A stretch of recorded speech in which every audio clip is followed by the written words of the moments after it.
বিসমিল্লাহির রহমানির রহিম। হে সমস্ত জগতবাসী, আজকে যে আলোচনাটি নিয়ে আসলাম আপনাদের সামনে, সে আলোচনাটি আমার জন্যে খুবই মর্মান্তিক এবং তরিকতের প্রেমিকদের জন্যে মর্মান্তিক।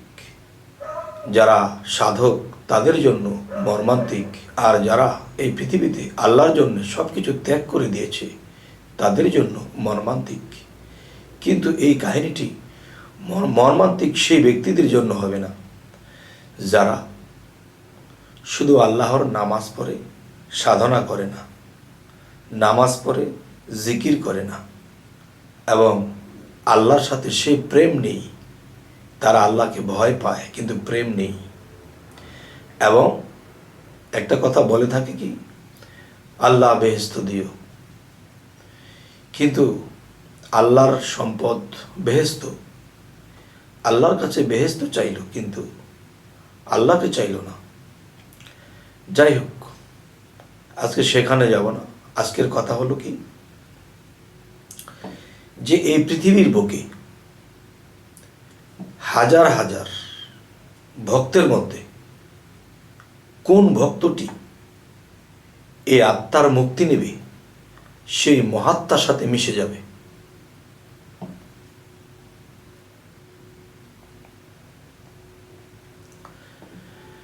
হাজার হাজার লক্ষ লক্ষ ভক্তের ভিতরে কোন ভক্তটি আত্মার মুক্তি নিয়ে আল্লাহর সাথে একাকারে বিলীন হয়ে যাবে, যে পৃথিবীতে সে আর কখনোই আসবে না। তাহলে আমি বলবো, হাজার হাজার ভক্ত যদি একটা জায়গাতে বসা থাকে, একটা পীর সাহেব বসা থাকে এবং হাজার হাজার ভক্তরা বসে থাকে, এর মধ্যে কোন ভক্তটাকে দেখে চিনতে পারবেন যে এই ব্যক্তিটা সে আত্মার মুক্তি নেবে, সে মহাত্মার সাথে মিশে যাবে, সে আল্লাহর সাথে বিলীন হয়ে যাবে? কোন ভক্তটা? ওই ভক্তটার লক্ষণ কি, তার ভূমিকাটা কি, তাকে দেখতে কেমন? হে সমস্ত মুসল্লিগণ, হে সমস্ত পরহেজগারগণ, হে সমস্ত সাধকগণ, হে সমস্ত তরিকতবাসীগণ, আমি আপনাদের কাছে আজকে এই কথাটি বলবো, কোন ভক্তটি মুক্তি নেবে তার লক্ষণ কি? শুধু সাধনা করে যে সে কি মুক্তি নেবে? না, সে মুক্তি নিতে পারবে না।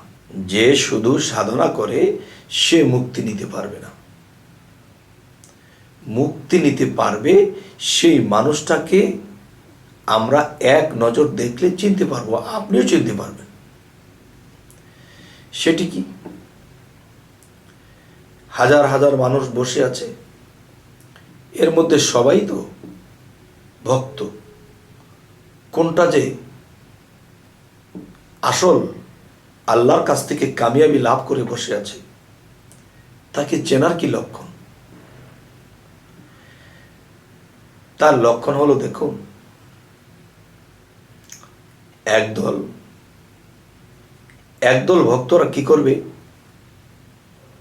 তারা গুরুর কাছে যাবে, বাবা এই সাধনাটা এভাবে না, বাবা কিছু খাইবেন, বাবা আমি অমুক জায়গাতে গিয়েছিলাম, এই জিনিসটা দেখেছি, কালকে ঘুমের ঘরে আমি এই স্বপ্নটা দেখেছি, বাবা আমার আপনি যেই সাধনগুলো দিচ্ছেন সাধনগুলো আমি করছি। বিভিন্ন কথা। আর পীর সাহেব বলতেছে হা হা বাবা, হা হা হা। কিন্তু দেখা যায় এই ফাঁকে পীর সাহেব একটু বাম দিকে আরে আরে চায়, একটু বাম দিকে আরে আরে চায়। তখন আরে আরে কোথায় চায়? সবাই বাবা বাবা করে ডাকছে, বাবা আমাকে একটা সাধন দিয়ে আমি করব। কিন্তু তাদের কথা হাসি মুখে উত্তর দিচ্ছে, আরে আর আবার কোথায় জানি চাচ্ছে। তখন চেয়ে দেখে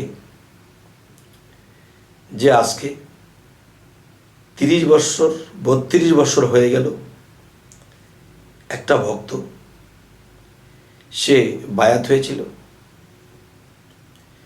সে দেখা যায় 6 মাস আগে 1 বছর আগে বায়াত হয়েছে, তাদের পায়ে সালাম করতেছে। আবার অচেনা মানুষের ভান ধরে থাকে, এতিম অসহায়ের মতো থাকে। কিন্তু দেখেন, সে ছোট নেই বড় নেই, তাদের কাছে দোয়া চায়, তাদের পায়ে সালাম করে। যারা চিনে ফেলে, না না না ভাই আপনি তো বড় ভাই, আর যারা না চিনে সালামটা নিচ্ছে। আবার কেউ কেউ বলতেছে, ভাই আপনি দোকান থেকে একটা পান এনে দেবেন? হ্যাঁ ভাই দেন দেন। দৌড়ে পান এনে দিয়েছে। যে বলেছে সে 1 সপ্তাহ আগে বায়াত হয়েছে, কেউ 1 মাস আগে বায়াত হয়েছে, আর সে 30 থেকে 32 বছর ধরে বায়াত হয়েছে। কিন্তু তার হাল অবস্থা কি? এতিমের মতো। পানটা এনে দিয়ে সেই ওয়ালের কাছে গিয়ে চুপ করে বসে গুরুর দিকে শীষ মেরে তাকিয়ে থাকে, আর চোখ দিয়ে ঝরঝর করে পানি পড়তে থাকে। তাহলে কেউ যদি তাকে ধাক্কা মারে সে হেসে দেয়, কেউ যদি তাকে কটু কথা বলে সে হেসে উড়িয়ে দিচ্ছে, সবাইকে এটা সেটা বন্টন করে দিচ্ছে, কিন্তু তাকে দিচ্ছে না, তবুও সে খুশি। কিন্তু সে ছোট নেই বড় নেই, সকলের পায়ে সালাম করে। তাহলে তার গুরু আরে আরে তাকায়, তার মানে কি? আরে গুরু তো জানে সে যে 30 থেকে 32 বছর আগে বায়াত হয়েছিল, সে তো অনেক ঊর্ধ্বে। কিন্তু সে ভাব ধরেছে কি? সে ভাব ধরেছে সে নগণ্য, তার জীবন খাতা শূন্য, সে পাপী, সে মানুষের পায়ে পায়ে হাতায় পায়ের মধ্যে সালাম করতেই থাকে। আবার কিছুক্ষণ পর পর সে ওয়ালের সাথে পিঠটা ঘেঁষে বসিয়ে তার মুর্শিদের দিকে তাকিয়ে থাকে, আর চোখ দিয়ে পানি ঝরতে থাকে। তাহলে কেউ থাপ্পড় দিলেও থাপ্পড়টা মনে হয় তার শরীরে লাগেনি। কেউ অপমান করে কথা বললেও হেসে উড়িয়ে দিচ্ছে। তাহলে মুরিদ শব্দের অর্থ মরা। ভক্তটা তো সেই মরাই মরেছে। তাহলে শেষে খবর পাওয়া যায় তার মুর্শিদ যেখানে বসে আছে, এই দরবারটা, এই ঘরটা করতে গিয়ে তার জায়গা জমি বিক্রি করে গুরুকে টাকা দিয়ে দিয়েছে। বাবা সুন্দর করে একটা দরবার করেন, এখানে যেন শত শত মানুষ বসতে পারে, জিকির করতে পারে। সব কিছু গুরুকে দিয়ে দিয়েছে উজাড় করে। সে পথের কাঙ্গাল হয়ে গেছে। আমার বলতে কিছু নাই, সবই তো তার। কিন্তু ইমুক ইমুক কত ভক্তরা আছে তাকে অর্ডার করে, এটা এনে দাও সেটা এনে দাও। এই গদির মধ্যে গুরুজি বসে আছে, সে ভিতরে ভিতরে খিত খিত করতেছে, তার ভালো লাগতেছে না। তাহলে আমি আজকের আলোচনায় অত গভীরে যাব না। অত গভীরে গেলে আমার চোখে পানি এসে পড়ে, ঠোঁট কাঁপতে থাকে, আমি আর কথা বলতে পারবো না। তাই আজকে কথাটা সেদিকে বাড়াবো না। আবেগপূর্ণ হয়ে গেলে একটু কষ্ট হয়ে যায়। আমি বলবো, সেই ভক্তটি কখনো গুরুকে বা কোনো গুরু ভাইকে বা কোনো পীর বোনকে সে কখনো বলে নাই আমাকে গালি দিলেন কেন, আমাকে অসম্মান করলেন কেন? আমি তো 32 বছর আগে বায়াত হয়েছি। বলে নাই।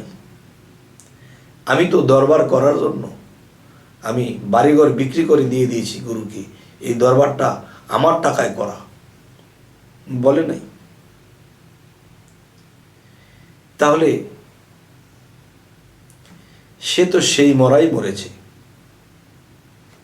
যাকে বলা হয়েছে মুরিদ শব্দের অর্থ মরা, আর এই ভক্তটি সেই মরাই মরেছে। তাই আমি বলবো, যদি কেউ বুঝতে পারে যে বায়াতের দিন যে মুরিদ হয় বা বায়াত হয়, এই বায়াতের দিনে বায়াতটা যদি কেউ বুঝতে পারে, সেই আউলিয়া অর্ধেক আউলিয়া হয়ে যায় সে বায়াতটা হলেই। কারণ বায়াত শব্দের অর্থ, মুরিদ শব্দের অর্থ কি? বায়াত শব্দের অর্থ যে আল্লাহর নামে নিজেকে বিক্রি করে দেওয়া। কার কাছে? মুর্শিদের কাছে। মুরিদ শব্দের অর্থ মরা। আমি যেদিন বায়াত হয়েছি সেদিন আমি মরে গেছি। এই মরায় কথা বলতে পারে না, কাউকে কটু কথা বলতে পারে না, গুরুকে বাড়িঘর বিক্রি করে দিয়ে দিয়েছে, সে এটা কখনো মনেও করে না। কিন্তু গুরু তার এই অবস্থা দেখে গুরু তো ভিতরে খুব ফাটছে। আরে এমন একটা ভক্ত আমার, তাকে দিয়ে তোরা চা নাইতেছিস? তোরা জানিস আল্লাহ তাকে কি দান করেছে? সে আউলিয়া হয়ে গেছে। তোরা একটা আউলিয়াকে দিয়ে চা পান আনিতেছিস, তার সাথে খারাপ ব্যবহার করছিস। গুরু ভিতর জ্বলছে কিন্তু বলতে পারছে না। কিন্তু আমার কথা সেটা নয়। আজকের আলোচনাটি কি? হাজার হাজার ভক্তের মধ্যে কোন ভক্তটাকে দেখে বুঝবো সে আত্মার মুক্তি নেবে, সে আল্লাহর সাথে একাকার বিলীন হবে? সেই হবে যার বিন্দু পরিমাণ অহংকার নেই, যে যেভাবে তাকে বলছে সেভাবে সে করে দিচ্ছে। সে খাইলো কি না খাইলো এর খবর কেউ নেয়নি, সে কখনো বলেনি আমি এটা পাইনি খেতে। বরঞ্চ তার হাতে খাবার গেলে মানুষকে বন্টন করে দিয়ে দেয়। আবার দেখা যায় অন্যের উপকার করতে গিয়ে খাবার এনে দেয়, যেখান থেকে খাবার আনতে গেছে সেখান থেকে তাকে একটা ধমক দিয়ে দিয়েছে। কিন্তু দেখেন, যে বায়াত শব্দের অর্থ বিক্রি, মুর্শিদের কাছে যে বিক্রি হয়ে গেল, সে আল্লাহর কাছে বিক্রি হয়ে গেল। তাহলে এই বিক্রি যে হয়ে গেছে, তখন তার বলতে সে আর কিচ্ছু নেই তার। আমি যে একটা মানুষকে কটু কথা বলবো, আমার গুরুকে যে আমি একটা শক্ত মুখে কথা বলবো, কাকে বলবো? আরে আমি তো তার কাছে বিক্রি, আমার বলতে তো কিছু নেই। তাহলে আমি কাকে কি বলবো? এবং মুরিদ শব্দের অর্থ মরা। এমনি বিক্রি আবার হয়েছে মরা। তাহলে এই মরা যে ব্যক্তিটা, সেই কিন্তু আত্মার মুক্তি নেবে। আর যারা তক্র বিতক্র করতেছে, যারা ভিতরে একটু অহংকার আনেছে, কেউ কাউকে খোঁচা মেরে কথা বলছে, কেউ কাউকে হিট দিয়ে কথা বলছে, তারা কিন্তু বিক্রি হইতে পারে নাই, তারা কিন্তু মরা হইতে পারে নাই। আর সেই ব্যক্তি আত্মার মুক্তি নেবে, তার মরার ভাব সেই ভক্তটার মধ্যে পাওয়া যাচ্ছে। তাকে কে অর্ডার দিল এটা এনে দাও, সে হাসি মুখে এনে দিচ্ছে। মনে হলো যে তার কোনো ওস্তাদ বা কোনো মুর্শিদ বা কোনো পীর বা কোনো অলি তাকে অর্ডার করেছে, সম্মানের সাথে এনে দিচ্ছে। কিন্তু এই সমস্ত ভক্তরা একদিন জানতে পারলো তার গুরুর মুখে যে দেখো বাবারা, তোমরা যে তাকে দিয়ে চা আনাইতেছো, তাকে দিয়ে তোমরা এটা সেটা করাইতেছ। তোমরা কি জানো সে আল্লাহকে লাভ করেছে, সে আউলিয়া হয়ে গেছে, তবু প্রত্যেকটা ভক্তের চরণের মধ্যে হাত রাখে, প্রত্যেকটা ভক্তের জুতোগুলো ভাও করে রাখতেছে। তাহলে সেই তো মরেছে, সেই তো নিজেকে বিক্রি করে দিয়েছে মুর্শিদের কাছে। তাহলে সে তো আউলিয়া, তোমরা এটা কি করছো? সমস্ত ভক্তের কানে যখন এই কথাটা বাড়ি লাগলো, সমস্ত ভক্তরা সেই ভাইটিকে বলছে, ভাই আমরা ছোট মানুষ, আমরা বুঝি না, তবে একটু দোয়া চাই আপনার কাছে, আর একটু ক্ষমা চাই। ক্ষমাটি হলো কত ভুল করেছি, আপনাকে অর্ডার করেছি, ক্ষমা করবেন। একটু দোয়া করবেন যেন আপনার চরিত্র আনতে পারি। আপনার চরিত্র যদি আমার মধ্যে আনতে পারি, তাহলে গুরুকে খুশি করতে পারবো। কারণ এই গুরু, এই মুর্শিদ আপনার চরিত্র, চলা, কথা, সমস্ত কর্ম পছন্দ করেছেন তিনি। তাহলে গুরু যাকে অন্তর থেকে পছন্দ করে ফেলে, সেই তো আউলিয়া। মেয়ে হইলে সেই তো আম্বিয়া। তাহলে আপনার মতো মরা স্বভাব হতে পারি এবং আপনার যে গুণ চরিত্র যেন লাভ করতে পারি, তাহলে আমার মুর্শিদের কাছে আমি প্রিয় হতে পারবো। আর মুর্শিদের কাছে প্রিয় হইলে আমি আল্লাহর কাছে প্রিয় হতে পারবো। তবে হে সমস্ত জগতবাসী, এই পৃথিবীর মানুষ যতই সাধনা করুক, যতই ইবাদত করুক, যদি সে 40 বৎসর ইবাদত করার পরে, সাধনা করার পরে সে আল্লাহর তরফ থেকে অনেক কিছু পেয়েছে, তারপরেও যদি তার মুখে একটা কথা বলে যে হে আল্লাহ, তোমাকে সন্তুষ্ট করার জন্য যতটুকু সাধনা দরকার করতে পারি নাই, তোমাকে সন্তুষ্ট করার জন্যে যতটুকু ইবাদত করা, যতটুকু ত্যাগ করা করতে পারি নাই, কিন্তু সে অনেক করেছে, তো আল্লাহ কি বলে, আরে সে তো 40টা বৎসর শুধু সাধনাই করলো, তারপরেও বলতেছে আমি তো আপনাকে সন্তুষ্টই করতে পারি নাই, আমি ওরকম সাধনা, ওরকম কর্ম তো করতে পারি নাই। তখনই আল্লাহ খুশি হয়ে যায়। 40টা বৎসর যাবৎ তুমি এত সাধনা করেছ, তবুও বলতেছো যে তুমি ওরকম সাধনা করতে পারোনি। এতদিন তার সাধনা কোনো কিছুই কবুল হয়নি। আজকে যখন তার মুখে এমন একটা কথা বের হয়েছে, 40 বৎসর সাধনা করার পরেও সে বলতেছে, তখনই আল্লাহ বলে যে এতদিন তোমার সাধনা আমি আমার অন্তর থেকে নেইনি। আজকে যেহেতু তুমি বলেছ তুমি আমাকে সন্তুষ্ট করতে পারোনি, তোমার মনের মতো সাধনা করতে পারোনি, তখনই আল্লাহ বলল যে আমি তোমার সমস্ত সাধনা গ্রহণ করেছি, আমি তোমার প্রেম ভক্তিকে আমি গ্রহণ করেছি। তাহলে বোঝা গেল কি, মানুষ আকুতি মিনতি করে যখন আল্লাহর সাথে কথা বলে, তখন আল্লাহ খুশি হয়ে যায়। আর যারা সাধনা করে, ইবাদত করে, অহংকার রাখে, সে নষ্ট হয়ে যায়। আল্লাহ ওইসব ব্যক্তিকে দেখতে পারে না। আল্লাহর কাছে আমরা নিঃস্ব হয়ে যেতে হবে।